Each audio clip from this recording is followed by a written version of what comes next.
Music starts epic and dramatic. Hey folks, welcome back. Today I'm diving into some of the most intense yet often overlooked battles of the Pacific Theater during WWII. Buckle up because this is going to be a wild ride. Alright, picture this. It's 1943. The Japanese are riding high on their wave of success, having secured Southeast Asia and half of the Pacific. But here's the kicker.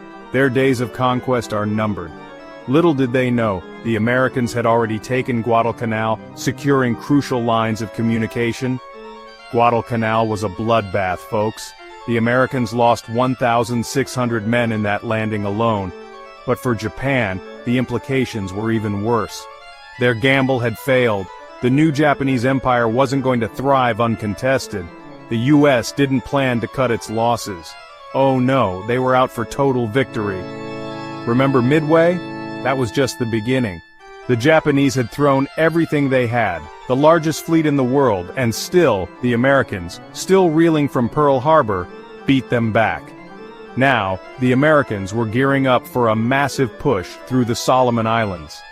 They built 70,000 ships, over 200,000 planes, 4,000 tanks, and nearly 2 million trucks. Incredible, right? Let's talk about the commanders. The Pacific Theater was split between two giants, General Douglas MacArthur in the Southwest Pacific and Admiral Chester Nimitz in the Central Pacific. MacArthur flamboyant, almost a power unto himself, and Nimitz modest, calm, a true diplomat. Their relationship, rocky to say the least.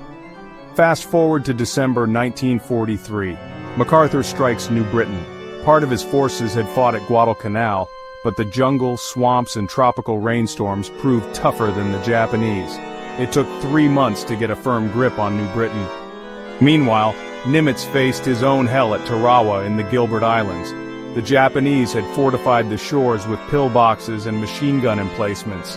The Marines, they couldn't get off the beaches.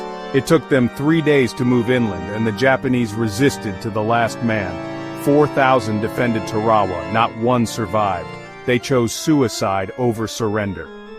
The psychological toll? Immense. Back in Japan, the emperor's birthday parade continued as if nothing had happened. The censorship was real, folks. Defeats were kept out of the newspapers and the narrative of a victorious Japan was maintained. But the reality was harsh. Allied forces, including British, American, Indian, and even Chinese troops, were making significant gains. General Vinegar Joe Stilwell's mission to build a road into Burma was succeeding, and the British were hitting the Japanese hard in the jungles. By early 1944, the tide had turned. The Japanese were exhausted, their lines of communication stretched thin, and their once invincible forces were retreating. The Allied advance was relentless, and victories in the Southwest and Central Pacific were lining up. So there you have it, folks.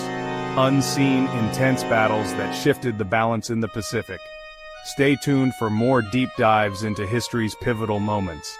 Smash that like button if you enjoyed this, and don't forget to subscribe for more. Music fades out.